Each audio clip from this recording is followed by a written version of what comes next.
If regenerative medicine becomes powerful enough to extend human life dramatically, do you think humanity is actually prepared for that? Humanity is never prepared. It's never prepared.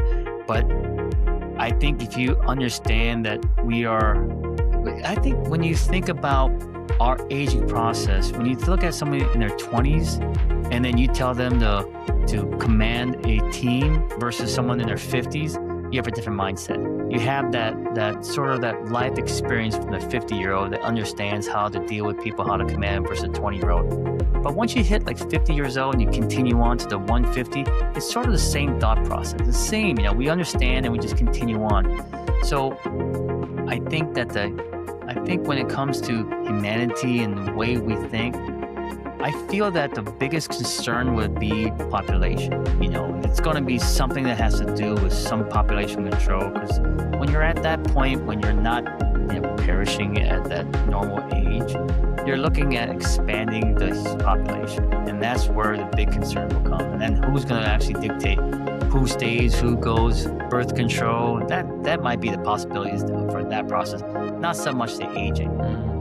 You've worked at the frontier of medicine and human health for a while now. Has studying regenerative medicine changed the way you personally think about aging in your own life? Yeah, I'm a walking lab.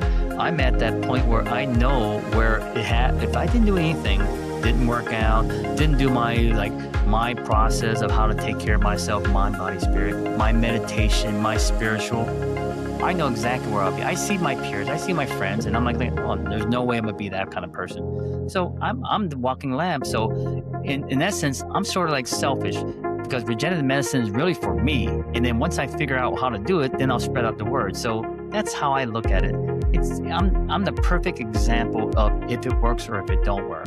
If I feel like that, I'm preaching that, you should be active, if you're injured, use regenerative medicine, this cream, Regen, and then, you'll be fine. And then you see me with a leg brace or some type of elbow brace, and I'm always complaining about my pain, I'm not doing anything, then you have to start doubting me. So that's why, it's important that I'm the kind of lab rat that uses myself as the experiment. Proof is in the pudding, I guess. And Dr. Rhee, if someone listening today wants to live a longer and healthier life, what are the 3 things they should start doing right now? The biggest thing is you got to understand meditation. Meditation is very important. First thing in the morning, you've got to set your mind straight. You've got to get into a neutral sense. There's nothing worse than starting off in a negative sense.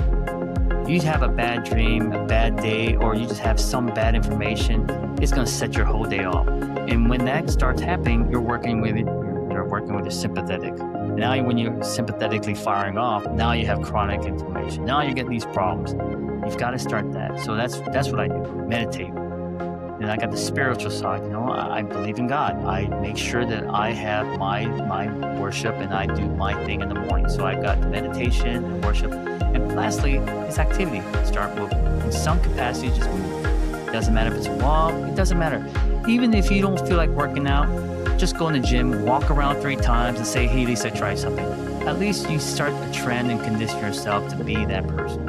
And that's a big thing, is that if you can get that stress down, get yourself in neutral and get a spiritual sense and get exercise, you're fine.